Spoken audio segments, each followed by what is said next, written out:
Assalamualaikum warahmatullahi wabarakatuh. Bismillahirrahmanirrahim. Hari ini teman-teman semuanya kita akan membahas tentang vitamin D.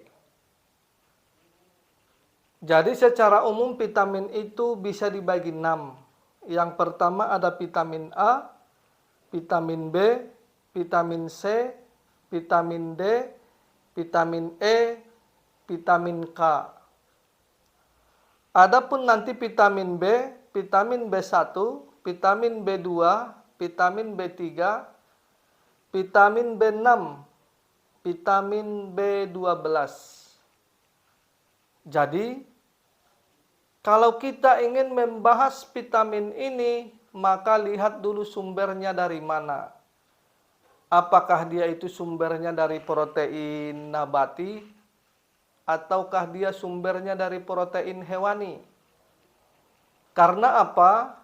Karena vitamin ini walaupun jenisnya sama, tetapi kalau sumbernya berbeda, maka akan menghasilkan di dalam tubuh itu penempatannya akan berbeda.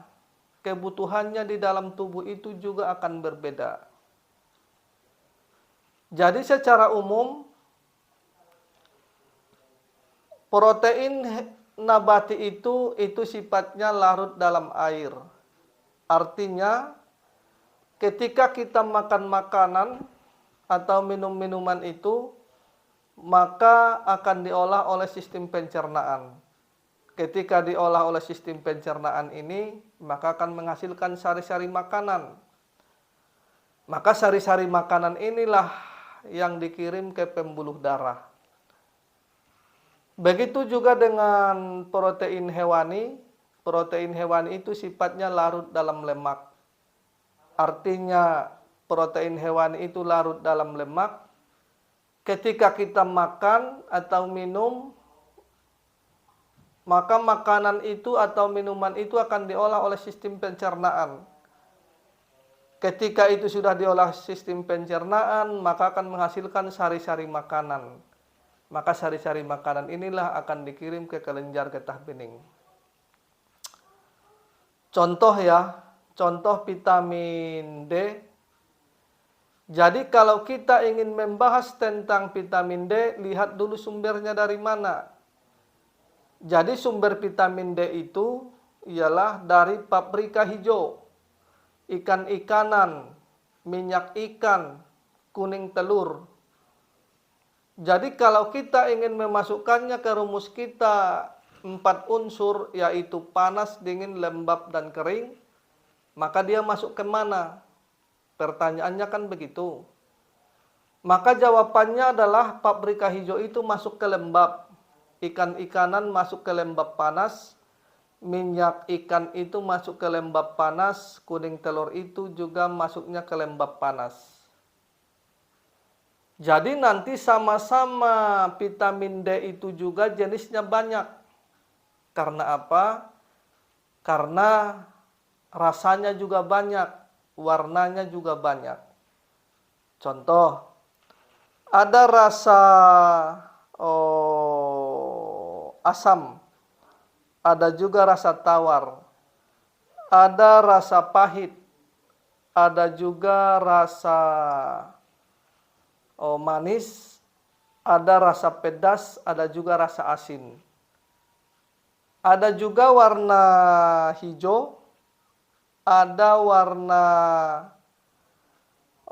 merah, ada warna kuning dan coklat, ada warna putih, ada juga warna biru dan hitam. Jadi rasa asam itu dia akan lari ke liver. Rasa tawar dia akan lari ke liver. Rasa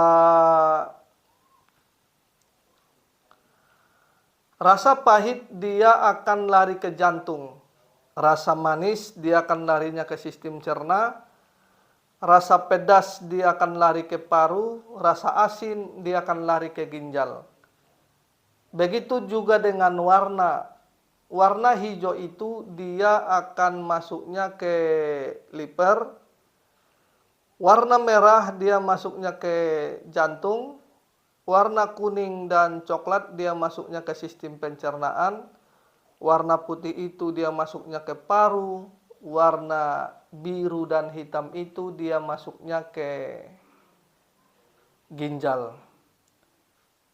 Jadi teman-teman semuanya, kalau kita melihatnya secara global begini, atau kalau kita melihatnya secara menyeluruh begini, kalau kita melihatnya secara holistik begini, maka kita akan menemukan satu kesimpulan.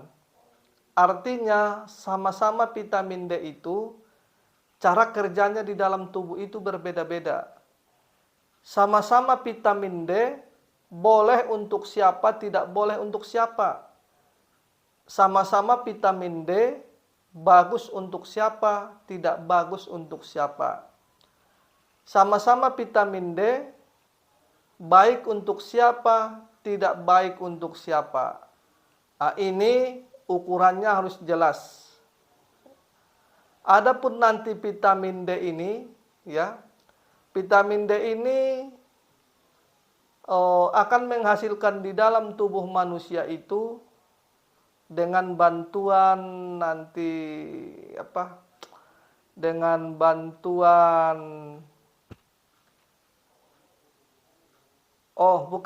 begini. Adapun nanti vitamin D ini akan bisa dihasilkan itu ketika kita atau ketika seseorang itu berjemur di pagi hari dengan matahari secara langsung. Jadi insya Allah sampai di sini dulu pembahasan kita tentang vitamin D. Jadi wabillahi taufik wal hidayah. Assalamualaikum warahmatullahi wabarakatuh.